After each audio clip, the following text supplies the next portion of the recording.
So, good evening, class, and today we are at lesson 8, and lessons 8 and 9 will be concentrated on the topic of contracts. So, na-discuss na natin yung obligations in general for the past 7 lessons.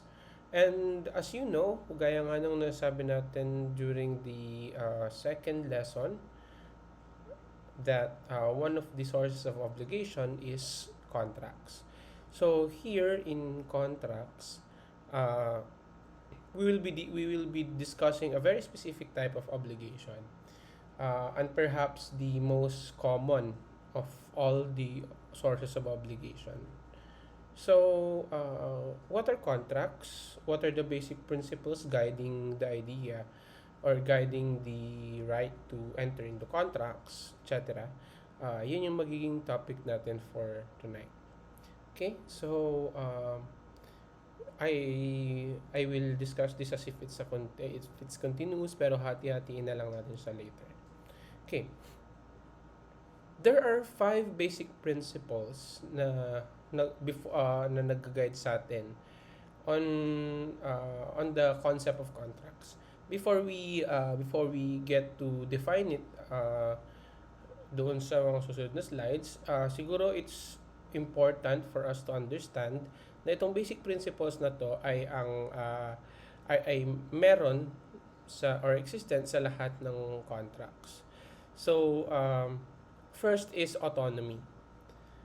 So, autonomy is the freedom to stipulate, provided that they are not contrary to law, morals, and good customs, public order, and public policy. So, dito sa autonomy, sinasabi dito that both parties all the parties in the contract have the right to stipulate or may karapatan sila na maglagay ng terms and conditions na gusto nila sa contract. Okay? So, they are autonomous in that sense, na pwede silang maglagay ng kung anong gusto nilang maging terms and conditions ng kontrata. But there is a limitation under the law, the limitation is that provided they are not contrary to law, morals and good customs, public order, and public policy. So, okay lang daw na mag-stipulate ang mga parties or for the parties to agree on certain terms and conditions, except those which are contrary to law, morals and good customs, public order, or public policy. Now, there are certain types of contracts that are prohibited by law. For example, contracts with na ang object ay illicit, mga ganyan.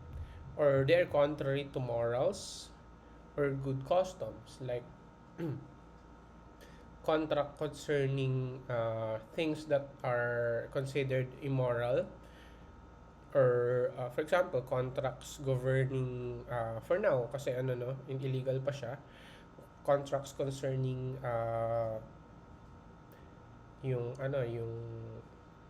flesh trade, mga ganyan. Good customs or public order or public policy, if it is contrary to all of these 5, to either of these 5 rather, it's not valid as a contract kasi hindi niya na fulfill yung concept ng autonomy. Okay? So next we have consensuality. In consensuality, contracts are perfected by mere consent. So just by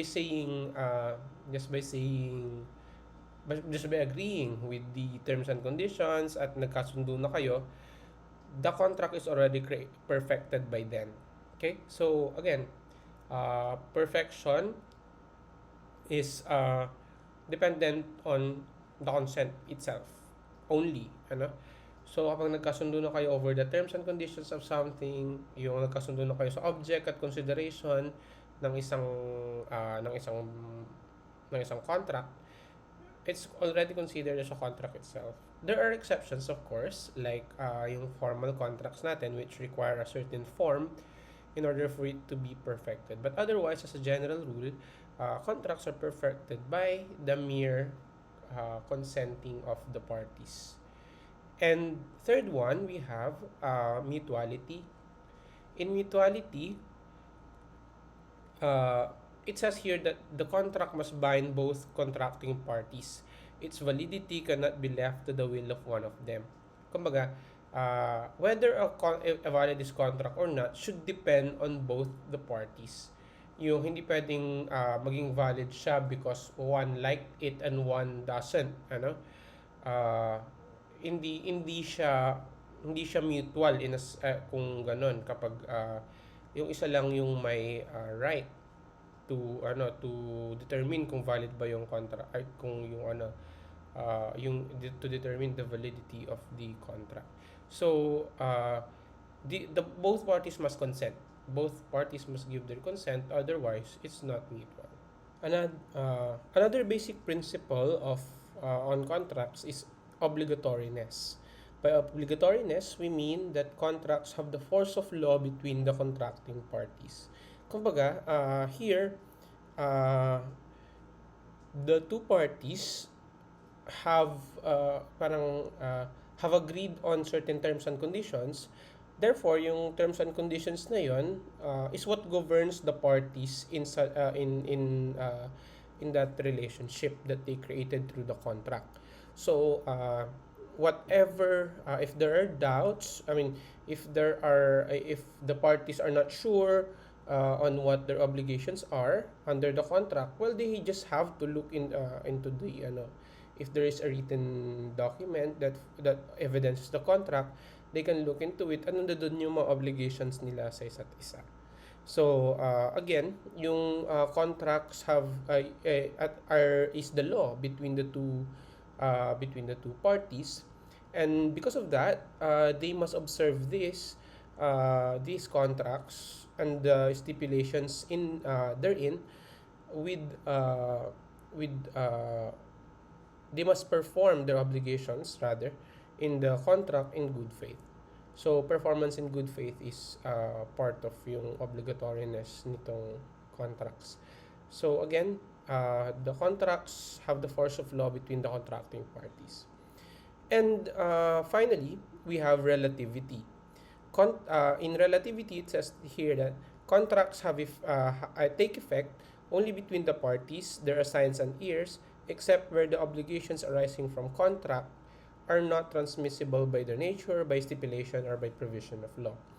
So here, uh, the contract only binds the parties, dahil nga sila lang yung nandoon sa kontrata. So anyone who is not privy to that contract may not be affected by that same contract, except when, for example, due to some causes, the person is not able to carry out his or her obligations in the contract. Nandoon yung kanyang assigns and heirs. Pero well, may mga limitations yan later on. Except where the obligations arising from contract are not transmissible by their nature, by stipulation, or by provision of law.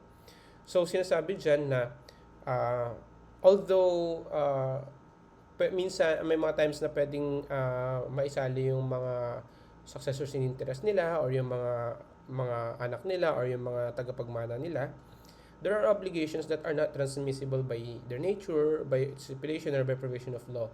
Ibig sabihin nun, it's only between the contracting parties. Okay? So as a rule, yung the contracts take effect only between the parties. And sometimes there are assigns and heirs. Kaya nga may exception diyan na there are some contracts which are really not may not be transmissible because of their nature, by stipulation, or by provision of law. So again, if you're not a party to the contract, you have there can be no obligation that will arise from that. Okay? So, yun yung basic principles natin ng contracts.